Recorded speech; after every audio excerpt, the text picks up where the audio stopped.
I am interested, Dr. Robinson, in some of your testimony about the Bennett effect.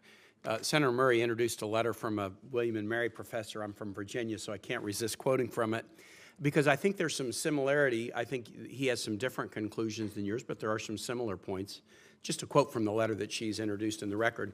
There's serious social science research on the interaction between federal higher ed support and college access and affordability, and a number of conclusions from that literature are increasingly supported by strong evidence. I was quite heartened to see that that Senator Kaine actually read from the letter and brought out the basic points about how public institutions and private colleges that deal with the nation's most vulnerable students tend to pass federal aid directly on to those students in the form of a lower net price. They do not raise their tuition in response to this. One, public universities and private colleges that serve large numbers of the nation's lower income and first generation students pass most or all of any increase in federal aid back to students as a lower net tuition.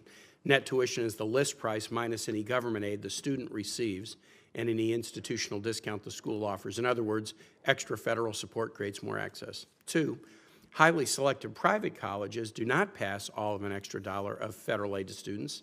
They tax an extra dollar of aid by reducing their own need-based discount, but some of the aid does pass through as a lower net price.